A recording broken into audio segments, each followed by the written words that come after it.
सजेति सिंधुरवदनो देवो यत्पादपङ्कजस्मरणं वासरमणिरिव तमसारासन्नासजविघ्नानां या कुन्देन्दुतुषारहारधवला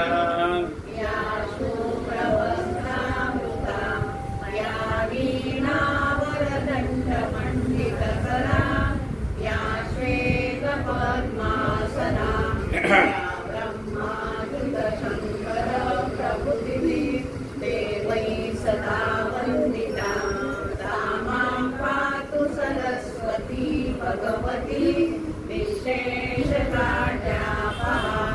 मूकं करोति वाचालं पङ्गुं लङ्घयते गिरिं यत्कृपातमहं वन्दे परमानन्दमाधवं नारायणं नमस्कृत्यं नरं चैव नरोत्तमं देवी सरस्वती व्यासं ततो जयमुदीरये वसुदेवसुतं देवं कंसचाणूरमर्दनं देवकी परमानन्दं कृष्णं वन्दे जगद्गुरुं गुरुर्ब्रह्मा गुरुर्विष्णु गुरुर्देवो महेश्वरः गुरुसाक्षात् परब्रह्म तस्मै श्रीगुरवे नमः।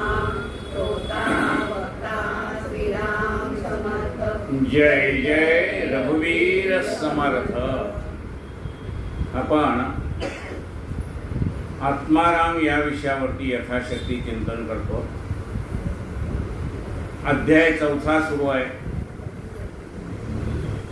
काल आपण 19व्या ओळीपर्यंत आलो। शिष्य म्हणतोय समर्थांना की तुम्ही जर मला सांगितलं होतं नाशिवंत तितके देशी तरी अविनाश पद प्राप्त तुझस, म्हणाले आता हे सगळं मी नाशिवंत तुम्हाला समर्पण केले, आता मला ते काय अविनाश पद काय म्हणतात ते मला द्या। तेव्हा समर्थ म्हणाले तू जे नाशिवंत म्हणून मला जे अर्पण केलेस त्याच्यामध्ये एक गोष्ट राहिली, म्हणजे काय तुझं शरीर तेही नाशिवंत आहे ना, तेवढं तू मला अर्पण केलं नाही, बाकी सगळं अर्पण केलं। मग त्याला आपलं शरीर पण भगवंताला अर्पण करावं लागतं, नुसतं शरीर अर्पण करून चालत नाही। तर काय म्हटलंय बा, धर्माच्या करिता अमास जगती रामाने धाडी रे, ऐसे जाणून रामदास्य करिता ऐश्वर्य हे लाधले। आता धर्म सख्या तुझ्या पुढतिहा नम्रत्वतेने असे, इच्छा हो जशी मानसी करीतसे, हा देह तुझा असे। हा देह आता देवा मी तुला अर्पण केलाय, गुरु महाराज तुम्हाला मी अर्पण केलंय। इच्छा हो जशी मानसी करीत असे, हा देह तुझा असे। आतापर्यंत ह्या देहाच्या सुखासाठी मी तुला सगळं मागत होतो, बरोबर आहे ना। आता आपण काय मागतो देवाकडे, या देहाला सुख लागावं म्हणून सगळं मागतो ना। मग आता हा देहच मी तुम्हाला अर्पण केल्यानंतर मग काय मी मागणार, कारण माझं काही शिल्लकच राहत नाही। देहच तुम्हाला अर्पण केला, मग आता माझं काय राहिलंय।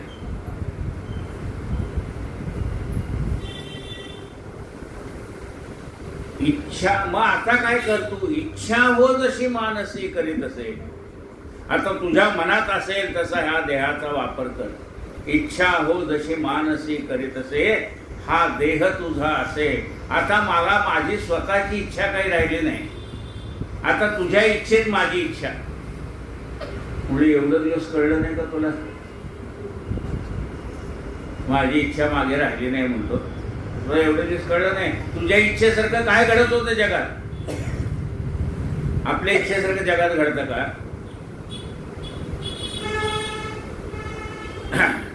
देवाजीच्या मनात आले पायी चालवावे, मनास वाटे हत्ती घोडे पालखीत बैसावे, देवाजीच्या मनात आले पायी चालवावे। आतापर्यंत तुला कळलं नाही एवढ्या आयुष्यात, झाडाचेही पान हारे त्याची सत्ता. कुणाच्या सत्तेने हे सगळं चाललंय आत्तापर्यंत कळत नव्हतं. हरकत नाही, आता तर कळायला लागलं ना.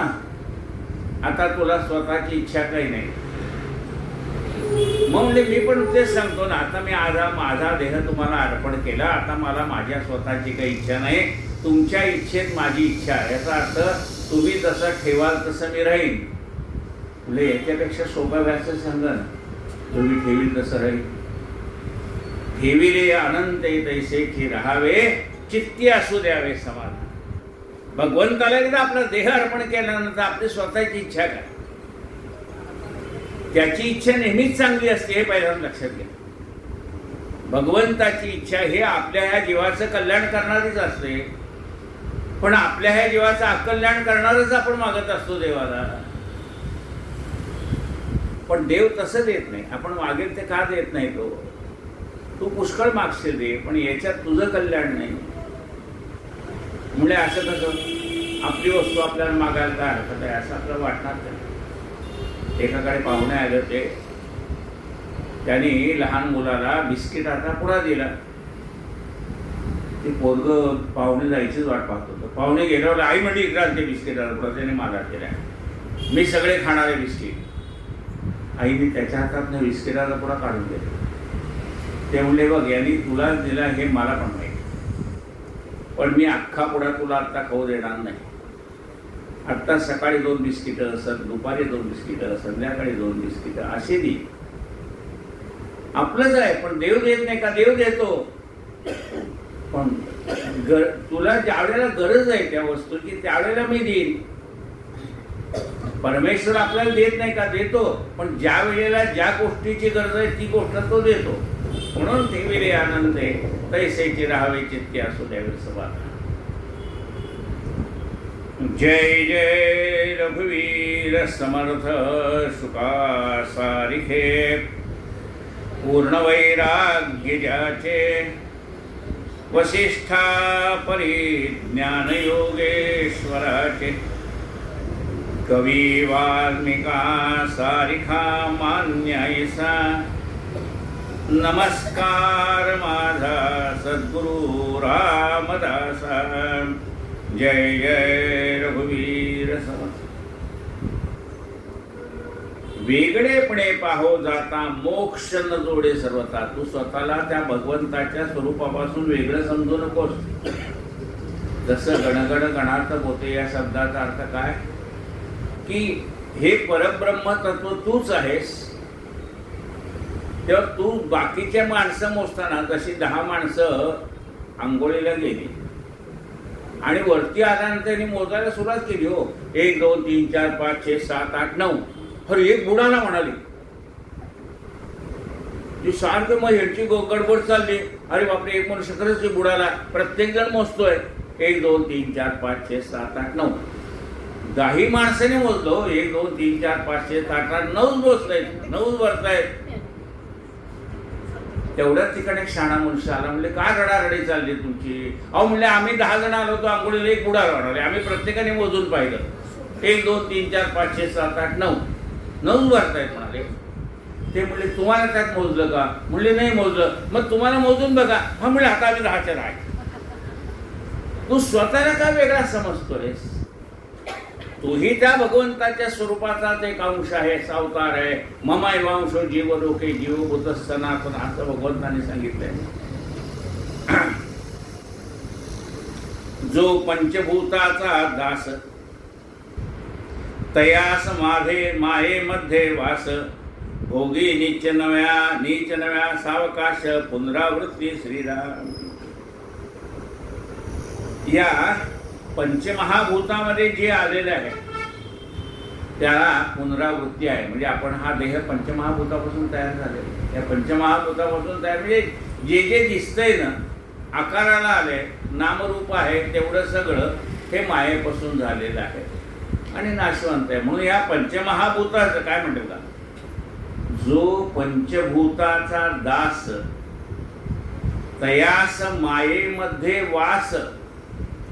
भोगी नीच नव्या सावकाश पुनरावृत्ती. त्याला पुनरावृत्ती मग चुकत नाही जन्म मरण. कारण या पंचमहाभूत म्हणजे जेवढी माणसं आहेत तेवढी पंचमहाभूतामध्ये आपण सगळ्यावर प्रेम करतो. त्यांच्या मायेमध्ये गुंतून पडले की पुन्हा पुन्हा जन्म, पुन्हा पुन्हा मृत्यू. शिष्य म्हणतो महाराज बोट वरती गेले, माझी शंका. म्हणजे काय शंका दिला? तो शिष्ये विनंती केली म्हणे आशंका उद्भवली, पंचभूतांची सेवा केली बहुतेकी. म्हणजे अनेक लोकांनी पंचभूतांची सेवा केली ना. तुम्ही म्हणताना हे पंचमहाभूतापासून झालंय. मग ती देवाची मातीची मूर्ती असो, पितळीची मूर्ती असो, दगडाची मूर्ती असो, ही सगळी पंचमहाभूतापासून झाली ना. पण ह्या पंचमहाभूतापासून तयार झालेल्याच देवाची उपासना सगळ्यांनी केली ना. जय जय रघुवीर समर्थ. आजच्या कथेला सुरुवात.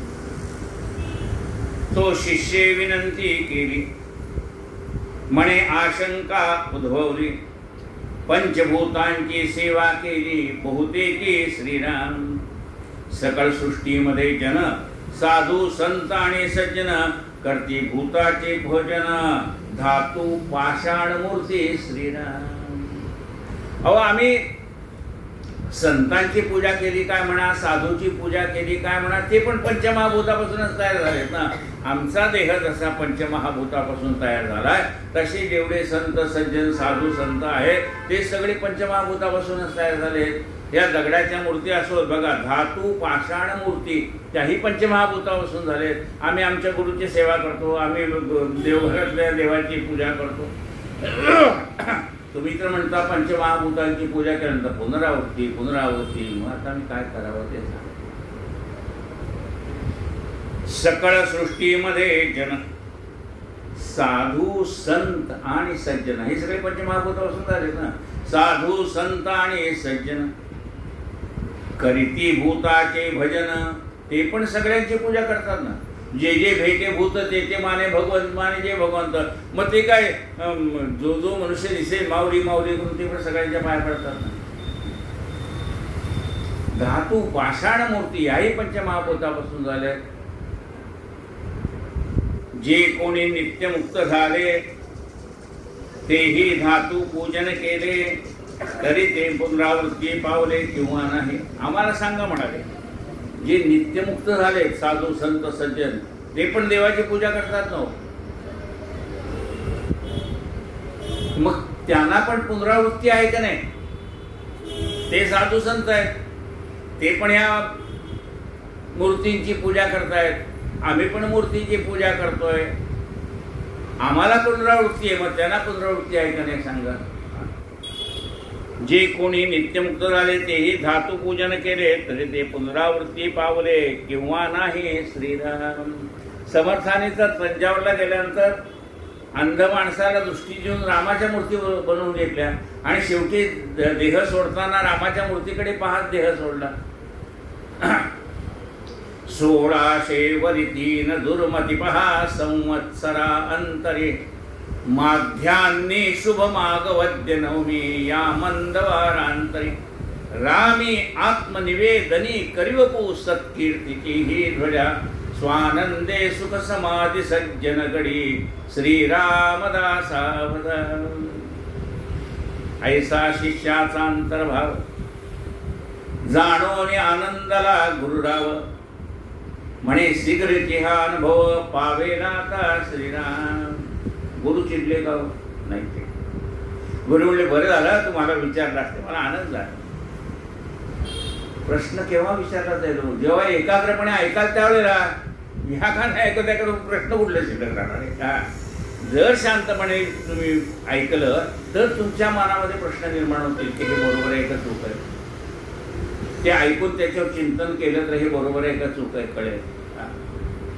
म्हणून ते म्हणाले की मला आता आनंद झाला बाबा, निदान प्रश्न विचारावा असं तुला वाटतंय तरी. ऐसा शिक्षाचा अंतर्भाव जाणोनी आनंदला गुरुराव, म्हणे शीघ्रची हा अनुभव पावेला आता श्रीराम. ऐसे विचारून या म्हणे कृपादृष्टी न्याहाळून, शिष्याप्रती सुवचने स्वामी बोलते झाले श्रीराम. असं पाहिलं आणि त्याच्याकडे कृपादृष्टीने पाहिलं. बघा आपली ही जी दृष्टी आहे ना, आपण एकमेकाकडे पाहतो ही सामान्य दृष्टी, पण भगवंत आपल्याकडे, गुरु आपल्याकडे पाहतो तो कसा पाहता? कृपा दृष्टी पाहे, कृपा दृष्टी पाहे मजकडे पंढरीनाथा.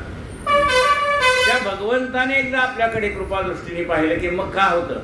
अखंड वाहे गुरु कृपेचा सदैव येते जरा, शेगावाच्या गजाननाचे स्मरण तुम्ही हो करा. हवी कुणाला सांगा तुमची श्रीखंड आणि पुरी, प्रसन्न माझा देव गजानन चून भातरी. कृपा दृष्टीने एकदा पाहिलं की काय होतं? आपलं अज्ञान नाही होतं. भगवंताने गुरु माऊलीने आपल्याकडे कृपा दृष्टीने पाहिलं. प्राणी देह सोडून जाती, परिवासनात्मक शरीरे वृत्ती, तिने पुनरावृत्ती भोगती, वासना उरली श्रीराम. अरे तू म्हणतोस ते बरोबर आहे. साधू संत सज्जन यांनी पण देवाची पूजा केली, तू पण देवाची पूजा केली, मग ते मुक्त झाले का नाही असा तुझा विचार आहे. मग मी मुक्त होत नाही तर ते कसे झाले असं तुझा प्रश्न आहे ना. अरे तुम्ही जे पुन्हा पुन्हा जन्माला येत आहे ना, ती तुमची वासना इथे गुंतलेली आहे म्हणून जन्माला येत आहे. साधू संत जन्माला येत नाही, परमेश्वर त्यांना पाठवतो.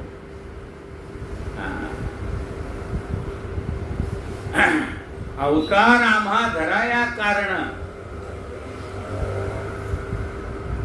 बोलिले ते जन साच करे. ते जे काही साधू संतांनी सांगून ठेवलेले आहे, वेदामध्ये सांगितलेले आहे, ते खरं करून दाखवण्यासाठी आम्हाला भगवंताने पाठवलंय. त्यांना देव पाठवतो आणि आम्ही जन्माला येतो, कारण ते आमचे वासना शिल्लक राहिली. जन्म घेणे लागे वासनेच्या संगे, त्यांची आणि आपली बरोबरी नाही. त्यांना वासना शिल्लक नाही ना, कशात त्यांचं मन गुंतलंय? जर समर्थ सांगतात आमची प्रतिज्ञा ऐशी काही न मागावे शिष्याशी, आपणा मागे परमेश्वराशी भजत जावे. समर्थ म्हणतात मला काही देऊ नका, माझ्यानंतर हे सगळं प्रपंच चालू ठेवा, हे परमार्थ चालू ठेवा. आता जर समर्थ आपल्याकडनं काही मागत नाही, मग त्यांची इच्छा कशात गुंतली? कुणातच गुंतलेलं नाही ते. त्यामुळे साधू संत जरी पुन्हा जन्माला येत असतील आपल्यासारखे, त्यांची पुनरावृत्ती म्हणून जन्माला येत नाहीत. परमेश्वराला त्यांच्याकडून हे धर्माचं कार्य करून घ्यायचं असतं म्हणून त्यांना ते पाठवतात. त्यांना पाठवतात आणि आम्ही आमची वासना गुंतलेली असल्यामुळे जन्माला येतो. ऐसे विचारून या म्हणे कृपादृष्टी न्याहाळून शिष्याप्रती स्वचने स्वामी बोलते झाले श्रीराम. प्राणी देह सोडून जाती, परिवासनात्मक शरीरे वृत्ती, तेने पुनरावृत्ती भोगती, वासना उरली श्रीराम. म्हणून आपलं मन निर्वासन झालं पाहिजे, म्हणजे आपल्या मनातल्या सगळ्या वासना संपल्या पाहिजे. वासना म्हणजे काय? इच्छा.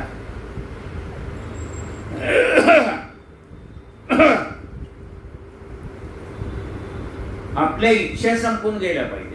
आपल्याला स्वतःची इच्छा काही राहू नये. ठेविले आनंद तैसेही राहावे. आपल्याकडे इच्छा आहे, वासना आहेत, त्या पूर्ण होण्यासाठी आपण पुन्हा पुन्हा जन्माला येतो. त्यांचं मन निर्वासन झालेलं असतं, म्हणजे मनातल्या सगळ्या इच्छा नाहीशा झालेल्या असतात. त्यांच्यात आणि आमच्यात फरक आहे. प्राणी देह सोडून जाती, परिवासनात्मक शरीर उरती, तेने पुनरावृत्ती भोगती, वासना उरली श्रीराम. जन्म घेणे लागे वासनेच्या संगे. मूळ या स्थूल देहाचे लिंग देह वासनात्मक साचे, राहणे तया लिंग देहाचे अज्ञान डोहे श्रीराम. आपल्याला 4 देह आहेत. हा तुम्हाला दिसतो व्यासपीठावर बसलेला, आणि मला तुमचा खुर्चीवर बसलेला देह दिसतोय, बरोबर आहे ना? या देहाला स्थूल देह म्हटलंय. स्थूल देह आहे, कारण देह आहे, महाकारण देह आहे, लिंग देह आहे. महा पुन्हा पुन्हा जन्माला आणणारा कुठला देह आहे? लिंग देह वासनात्मक साचे. हा लिंग देह जो आहे त्या लिंग देहामध्ये वासना शिल्लक राहिलेली असते, म्हणून त्याला पुन्हा पुन्हा जन्म. मूळ या स्थूल देहाचे लिंग देह वासनात्मक साचे, राहणे तया लिंग देहाचे अज्ञान डोहे. तो लिंगदेह का पुन्हा पुन्हा जन्म घेतो? तो अज्ञान अवस्थेमध्ये राहतो म्हणून. म्हणजे जोपर्यंत आपण सद्गुरूला जात नाही, सद्गुरूला शरण गेल्यानंतर सद्गुरूंनी सांगितलेल्या मार्गाचं अनुसरण करत नाही, तोपर्यंत आम्हाला पुन्हा पुन्हा जन्माला या. नुसतं सद्गुरू करून काय उपयोग आहे? त्यांनी सांगितल्यासारखं आम्ही वागायचंच नाही असं ठरवलं तर सद्गुरूंनी काय करावं? या मार्गाने गेलं तर तुझं कल्याण आहे असं सद्गुरूंनी सांगितलंय, आणि आम्ही त्या मार्गाने चालायला सुरुवात केली नाही तर मुक्कामाला कसं पोहोचणार आहे? स्थूळ या स्थूळ देहाचे लिंगदेह वासनात्मकसाचे राहणे तया लिंगदेहाचे अज्ञान डोहे श्रीराम. कारण देह तोची अज्ञान आणि तो मी आत्मा ऐसे ज्ञान तया महाकारण देह बोली जेत असे. कारण देह पण अज्ञानीच आहे, म्हणजे हा लिंगदेह अज्ञानीच आहे, कारण देह सुद्धा अज्ञानीच आहे. मग ज्याला ज्ञान झालेलं आहे असा मनुष्य म्हणजे ज्ञानी मनुष्य, त्या ज्ञानी म्हणजे ज्याला हे ज्ञान झालंय मी आत्मा आहे, अहम ब्रह्मस्मी असं ज्ञान ज्याला झालेलं आहे तो महाकारण देह आहे. त्या महाकारण देहाला हे ज्ञान झालंय की अहम ब्रह्मस्मी म्हणजे कारण देह तोची अज्ञान आणि तो मी आत्मा ऐसे ज्ञान तया महाकारण देह बोली जेत असे श्रीराम. म्हणून तू ह्या चारी देहाचा विचार कर. स्थूल देह म्हणजे काय, सूक्ष्म देह म्हणजे काय, लिंग देह म्हणजे काय, कारण देह म्हणजे काय, महाकारण म्हणजे काय, त्या सगळ्याच्या गोष्टीचा विचार कर आणि मग तुला एक लक्षात येईल. सूक्ष्म देहाने आपण जातो का घरी? आम्ही श्रवणा आलोय, घरी कसं जाणार? नाही, इथं आल्यानंतर लक्षात आलं की मी कुलूप लावले का नाही. मग तेवढ्यात आपण सूक्ष्म देहाने घरी गेलो, हां नाही बरोबर मी स्वतःच लावलेलं आहे. ते गावभर फिरत असतो. सूक्ष्म देह काय, तो एका जागी बसतच नाही.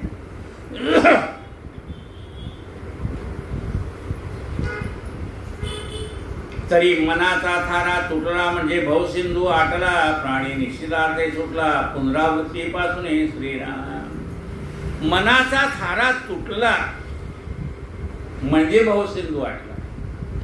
जोपर्यंत मन निष्काम झालेलं नाही, निष्काम झाले की तो पडदाच फाटला. हो, कुठला पडदा फाटला?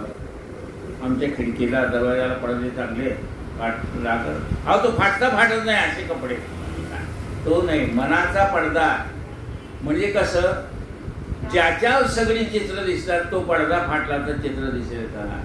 म्हणजे कुठलं हो म्हणाले, ते सिनेमा थिएटर मधलं हो, ज्या पडद्यावर आम्हाला सगळे दिसते की नाही.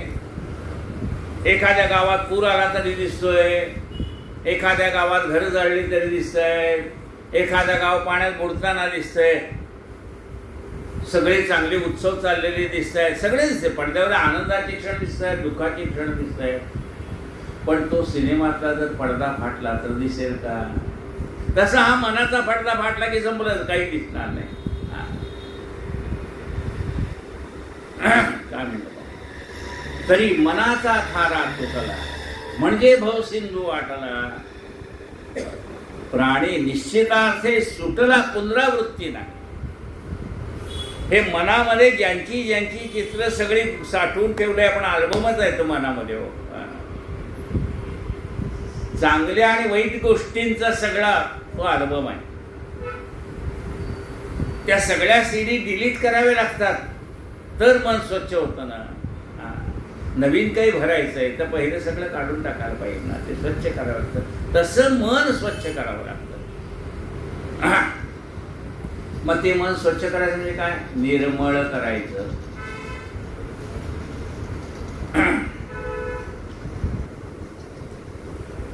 नाही पुण्याची गणती नाही पापाची.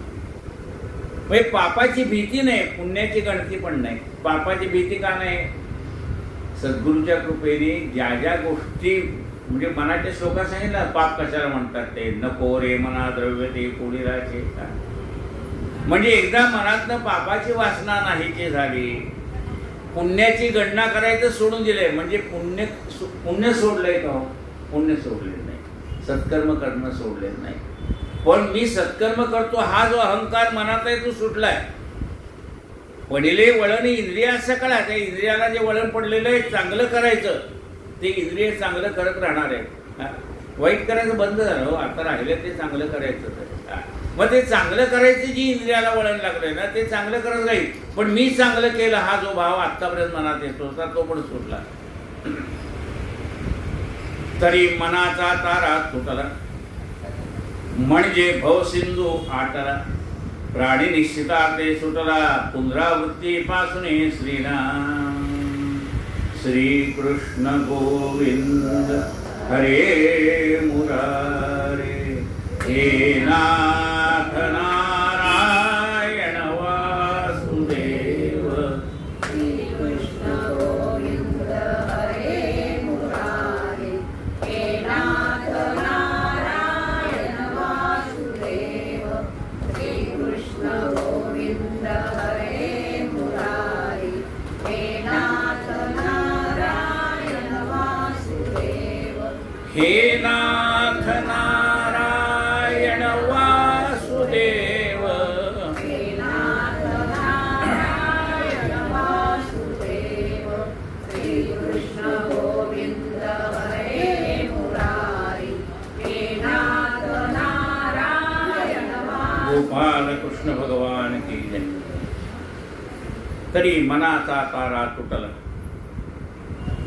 तरी मनाचा थारा तुटला, म्हणजे भवसिंधू वाटला. प्राणी निश्चितार्थे सुटला, पुनरावृत्तीपासून श्रीराम. हेच जाण भक्तीचे फळ. हे कशाचं फळ मिळालं तुला? पुनरावृत्तीतनं बाहेर पडण्यासाठी भक्तीचं फळ आहे. तो आत्तापर्यंत जी भगवंताची भक्ती करत होता त्या भक्तीचं तुला आता फळ प्राप्त झालंय. आता पुनरावृत्ती नाही. हेच जाण भक्तीचे फळ, जेणे तुटे संसार मूळ. बघा, झाड वर्ण जर कापलं तरी मुळं जोपर्यंत जमिनीत आहे तोपर्यंत पुन्हा पुन्हा फांद्या येत राहणार. ते तोडायचं असेल तर मुळासहित तोडावं लागतं तर ते तुटतं. तसं हा मुळासहित तोडलं तर पुन्हा हा संसार वृक्ष आहे ना.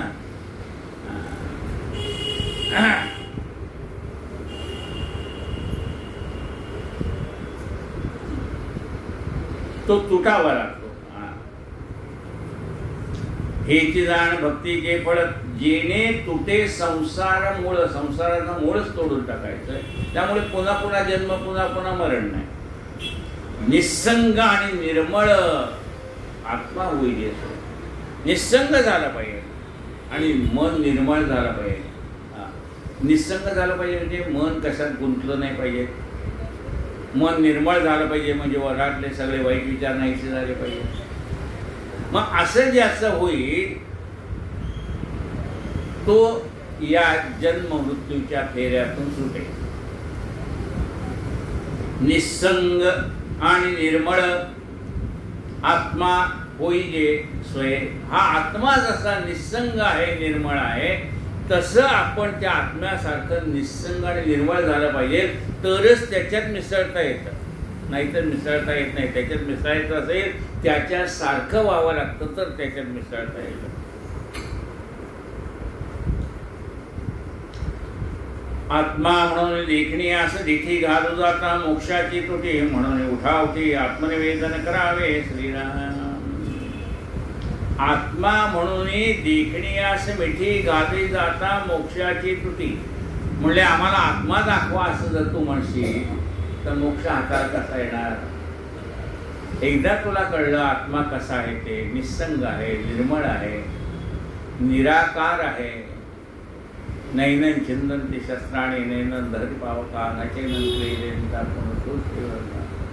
किंवा सदा संचला एकना जात काही असा हा आत्मा आहे.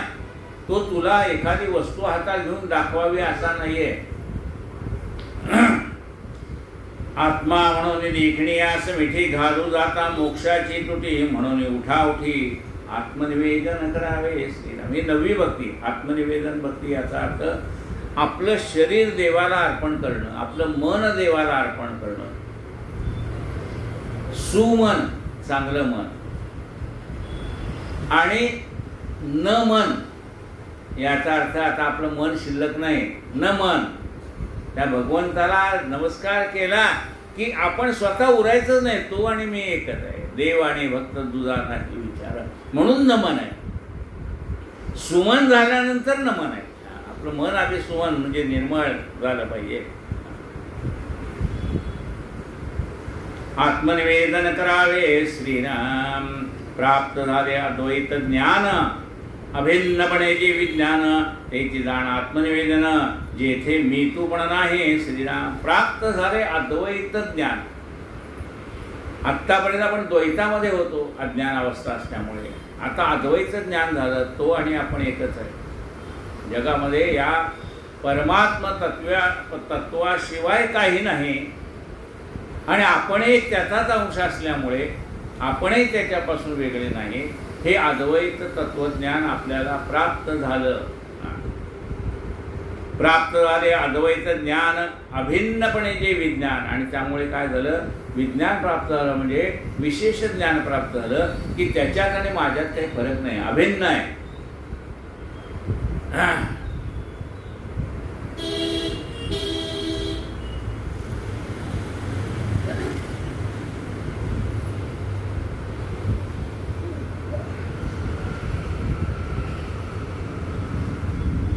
त्याची जाण आत्मनिवेदन, जेथे मी तू पण नाही, त्याला आत्मनिवेदन म्हणतात की ज्या ठिकाणी मी आणि तू हा वेगळा नाही.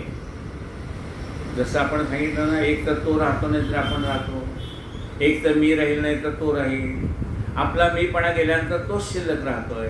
म्हणजे ज्या ठिकाणी मी शिल्लक नाही असं अद्वैत तत्वज्ञान आपल्याला प्राप्त होतं, म्हणजे आपण त्याच्यामध्ये एकरस होतो, समरस होऊन जातो. त्याची जाण आत्मनिवेदन, जेथे मी तू पण नाही श्रीराम. ऐशी स्थिती दया पुरुषाची.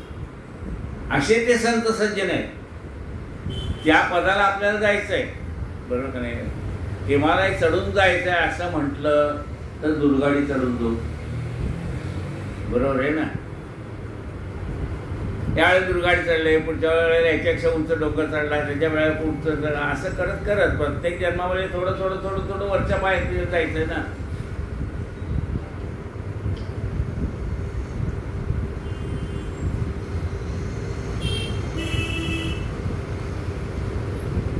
ऐशी स्थिती दया पुरुषाची, दया पुनरावृत्ती कैशी. अशा अवस्थेला जो पुरुष येऊन पोचलेला आहे, पुरुष याचा अर्थ स्त्री पुरुष, अशा अवस्थेला जो साधक येऊन पोचलेला आहे त्याला पुनरावृत्ती कुठली आली. तुम्ही म्हणता त्याचाही पंचमहाभूतात्मक देह आहे, माझा पण पंचमहाभूतात्मक देह आहे, मग मला पुनरावृत्ती तर त्याला का नाही. या अवस्थेला जे जाऊन पोचलेले आहे त्या साधकाला पुनरावृत्ती नाही. ऐशी स्थिती दया पुरुषाची, तया पुनरावृत्ती कैची.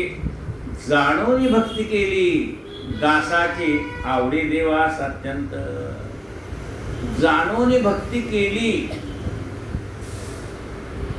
नुसती भक्ती करायची नाही हो, जाणून करायची, समजून करायची.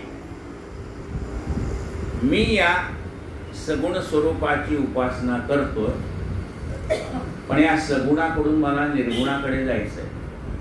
हे जाणून सगुणाची उपासना करायची, मग हळूहळू हळू आपण निर्गुणाकडे जातो. म्हणजे काय म्हणतात की ही जाणून केलेली भक्ती. परमात्मा निर्गुण निराकार आहे, पण मी आत्ता सगुणाची भक्ती करतोय, पण सगुणाची भक्ती करता करता करता मला निर्गुण निराकार परमात्म्याकडे जायचंय असं समजून ह्या सगुणाची भक्ती करायची आहे. काय म्हटलंय बा, जाणून भक्ती केली दासाची, आवडीत देवास अत्यंत. अशा दासाची, बघा कसं जोडाक्षर आहे बघा, लक्षात घ्या. जाणून भक्ती केली दासाची, आवडी देवास अत्यंत. अशा दासाची देवाला अत्यंत आवड आहे. किंवा दुसरा अर्थ घ्यायचा म्हटलं तर जाणून भक्ती केली दासाची, आम्ही देवाच्या दासाची भक्ती केली. म्हणजे कोणाची? गुरुची. गुरु कोण आहे? त्या भगवंताचा दास आहे ना. तुमची ये दासीचा दास करून ठेवा. तुमच्या दासाचा दास मला करा. तुमचे दास कोण आहेत? हे साधू संत. त्यांचा मला दास करा. तुमची ये दासीचा दास करून ठेवा. तुमच्या दासाचा दास झाला पाहिजे. मग असे जे कोणी दास आहेत, म्हणजे असं म्हटलंय की एखाद्याकडे आपण दास म्हणजे सेवक म्हणून राहिलो तर तो आपल्याला महिन्याला पगार देईल का नाही? नाहीतर मग आपली भांडेवाली जशी सांगते आपल्याला पुढच्या महिन्यापासून वाढणार आहे बरं का, आता मी 500 घेत होते पण पुढच्या महिन्यापासून 600 घेणार आहे. का ओल्या महागाई एवढी येणार म्हणून घेणार आहे. म्हणजे दासाला म्हणजे मोलमजुरी करणारे कोणी आपल्यासारखे, आपणही सरकारी नोकर आहेत किंवा आणखीन कुठले सामान्य प्रायव्हेटमध्ये नोकरी करतो तरी आपण म्हणतो ना की आम्हाला थोडा पगार वाढवून द्या. मग आपल्या या व्यावहारिक दासाला मागण्याचं स्वातंत्र्य तर आहे. पण हे जे देवाचे दास आहेत ना, ते देवाकडे काहीही मागणं मागत नाही. मोर्चे नाही, जिंदाबाद मुर्दाबाद काही नाही. ते देवाकडे काही मागत नाही. ते म्हणतात ठेवी दे अनंत जैसेची राहावे चित्ते असू द्यावे तुम्हाला. मग या व्यावहारिक माणसाला जेवढं काही तुम्ही संप मोर्चे म्हणा, दडपण आणून म्हणा, काय पगार वाढून घ्या, ते त्याला मर्यादा आहे. पण हा जो आपण भगवंताचे दास आहेत ना, तो आपल्याला मोर्चे काढावे लागत नाही. हो, तो देतो किती? पुरे पुरे पुरे आता देव देता विटेजना. तो आपल्या दासाला अपरंपार देतो.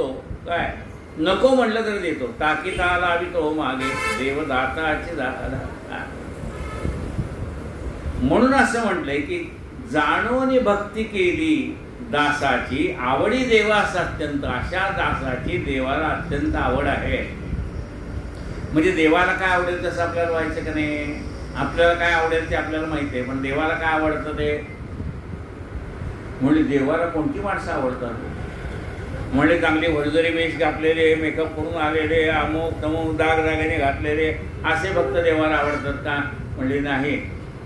म्हणजे असे आवडत नाहीत असं नाही का? असे भक्त आवडतात. पण देवाला खरं कोण आवडतं? जो आवडतो सकळासी तोची आवडे देवासी. सगळ्या माणसाला आपण आवडलं पाहिजे. जेथे तेथे नित्य नवा जना असं वाटे हा असावा, परंतु लालचीचा गोवा पडोची निधी. तो बहुता कारणे जन्मला पाहिजे तो ज्याला त्याला, मग काय होणे तयाला भूमंडळी. जो सकळास मान्य तो म्हणू नये सामान्य, कित्येक लोकांना तया पुरुषाचे. आपण लोकाला आवडेल असं आपलं जीवन असावं. लोकाला आपण आवडलं पाहिजे. मग जो सगळ्याला आवडतो तो देवाला आवडतो. मग देवाला काय आवडतं? अशी निष्काम उपासना देवाला आवडते. प्राप्त झाले अद्वैत ज्ञान, अभिन्नपणे जे विज्ञान, तेच जाण आत्मनिवेदन, जेथे मेतू पण नाही श्रीराम. ऐसी स्थिती दया पुरुषाची तया पुनरावृत्ती कैचे जाणून भक्ती केली दासाची आवडी देवास अत्यंत. इथे तुम्ही जर नीट वाचलं तर स्वल्पविराम आहे. जाणून भक्ती केली तिथं स्वल्पविराम आहे. दासाची आवडी देवास अत्यंत असं आहे. आणि इतर ठिकाणी सलग आहे बरं का.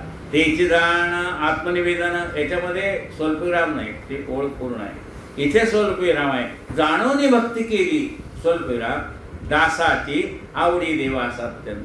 त्या देवाला ह्या दासाची आवड आहे. म्हणून ते दंड कुठं दिलाय, स्वल्पविराम कुठं आहे ते बघून वाचायला पाहिजे. मग आपल्याला त्या शब्दातला अर्थ कळतो. सलग वाचायला गेलं तर काय, जाणून भक्ती केली दासाची आवडी देवास अत्यंत असं वाचलं. पूर्वी दास्यत्व होते केले, त्याचे स्वामित्व प्राप्त झाले आणि दयाचे महत्व रक्षले, तरी थोर उपकार के श्रीराम. पूर्वी दास्यत्व होते केले, पूर्वी ज्याची आपण सेवा केली तो परमात्मा, तो गुरु. आपण त्याची सेवा केली की नाही? देवाची सेवा केली, गुरुची सेवा केली. पूर्वी दास्यत्व होते केले, त्याचे स्वामित्व प्राप्त झाले. आता तो देव म्हणतील तसा वागतोय. म्हणजे तुका वाजवी तो टाळी उभा विठ्ठल जवळी. आता त्याचं स्वामित्व आपल्याकडे आलंय. काय तुम्ही हाक माराल त्यावेळेला तो हजर आहे. मागे पुढे उभा राहे सांभाळीत आदिया आघात निवारे. पूर्वी दास्यत्व होते गेले त्याचे स्वामित्व प्राप्त झाले आणि दयाचे महत्व रक्षले तरी थोर उपकार की. मग ज्याच्या कृपेने त्या एवढं सामर्थ्य आपल्याकडे प्राप्त झालंय त्याचं महत्व कमी होऊ द्यायचं का? नाही. म्हणून आपण देवापेक्षा मोठे नाही हे लक्षात घ्यायचं. जरी त्याला ज्ञान झालं की परमात्मा आणि मीच आहे, एकच आहे, तरी सुद्धा त्याला म्हणे देवा एवढं मला ज्ञान दिलं नाही, एवढं पुरं आहे, तू देवच राहा, मी माझा भक्तच राहतो, मी काय तुझ्यासारखा देव होत नाही. पुन्हा देवाला प्रार्थना केली, तू देव मी भक्त ऐसे करी. देवा आता मला हे एकत्व कळलं, अद्वैत्व कळलं, सगळं कळलं, पण मला द्वैतातच राहायचंय, तू देवच राहा आणि मी भक्त राहा. ही ज्ञानोत्तर भक्ती आहे. म्हणून ते साधू संत सगळ्या देवाची पूजा जे करतात, देवाचं नामस्मरण करतात, वारी करतात, त्यांना काय माहित नाही का तो देव ना हा परमात्मा, साधू संत एकच आहे. पण ते म्हणजे सखा माझा ज्ञानेश्वर, महाविष्णूचा अवतार सखा माझा ज्ञानेश्वर. आता प्रत्यक्ष विष्णूचाच अवतार असणारे ज्ञानेश्वर माऊली पंढरपूरला जातात का नाही? माझी जीवीची आवडी पंढरपुरा नेनगुडी पांडुरंगी मन रंग दे. ह्याला ज्ञानोत्तर भक्ती म्हटलंय. तो आणि देव मी एकच आहे हे ज्ञान झाल्यानंतर सुद्धा त्याचं महत्व कमी होऊ द्यायचं नाही. काय म्हटलंय का? पूर्वी दास्यत्व होते केले त्याचे स्वामित्व प्राप्त झाले आणि तयाचे महत्व रक्षले तरी थोर उपकार की. मग थोर उपकार म्हणजे याचा अर्थ तुझ्याकडे विद्वत्ता आली, ज्ञान आलं, पण त्याच्याबरोबर नम्रता पण आली आहे. लक्षात घ्या, ती नम्रता पाहिजे, नाही तर मग काय उपयोग आहे? पूर्वी दास्यत्व ते केले त्याचे स्वामित्व प्राप्त झाले आणि तयाचे महत्व रक्षले तरी थोर उपकार के. श्रीराम आता सो हे बोलणे नाशवंताचा विचार घेणे आणि मजपाशी सांगणे अनुभव आपला श्रीराम. म्हणून शिष्या नाशवंत काय याचा विचार कर आणि मग मला सांग. तू सांगितलं ना नाशवंत तितके देशी. मी म्हणले घेऊन आलोय ते नाशवंताचा स्वीकार करा. आता तू शांतपणे विचार कर नाशवंत काय आहे. आता असो हे बोलणे नाशवंताचा विचार घेणे आणि मजपाशी सांगणे अनुभव आपला. आणि मला तुझा अनुभव सांग. नाशवंत काय याचा विचार करून ये उद्या येताना आणि मला मग अनुभव सांग. समर्थ म्हणतात. आणि मजपाशी सांगणे अनुभव आपुला श्रीराम. आता पुढे ये समासी शिष्य सांगेल अनुभव असे दृढ करून या तयाशी सांगते स्वामी श्रीराम. आता उद्या येताना शिष्य आज दिवसभर विचार करेल, म्हणजे मनन करेल, चिंतन करेल. आपण इथं आल्यावरच ऐकतो, घरी गेल्यावर त्याचं मनन पाहिजे, चिंतन पाहिजे करेल. शिष्य घरी जाऊन आता मनन करेल, चिंतन करेल. नाशवंत म्हणजे काय? पण त्याने सांगितलं नाशवंत तितके देशी तेवढे अविराट पद प्राप्त होईल. मग नाशवंत काय याचा विचार करून ये म्हणाले. शिष्य म्हणला उद्या येताना विचार करून येतो. असो पुढे समाशी शिष्य सांगेल अनुभवाशी दृढ करून या तयाशी सांगते स्वामी श्रीराम. इति श्री आत्माराम रामदासी पूर्णकाम ऐका सावधवर्म आत्मज्ञानाचे श्रीराम. समास चौथा संपूर्ण. जय जय आत्मारामातला चौथा समास पूर्ण झालाय. पाचवा समास आहे. 28 ओव्या फक्त राहिले पाचव्या समासातल्या. कायेन वाचा मनसेंद्रियर्वा बुद्ध्यात्मना वा प्रकृती स्वभाव करोमि अद्यं सकलं परस्मै नारायणायति समर्पयामि. अच्युतं केशवं राम नारायणं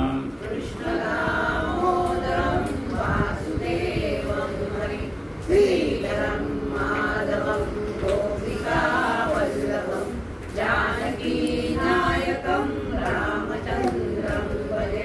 हरे राम राम राम हरे हरे. हरे कृष्ण कृष्ण कृष्ण हरे हरे. हरे राम राम राम हरे कृष्ण कृष्ण कृष्ण हरे हरे. हरे राम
की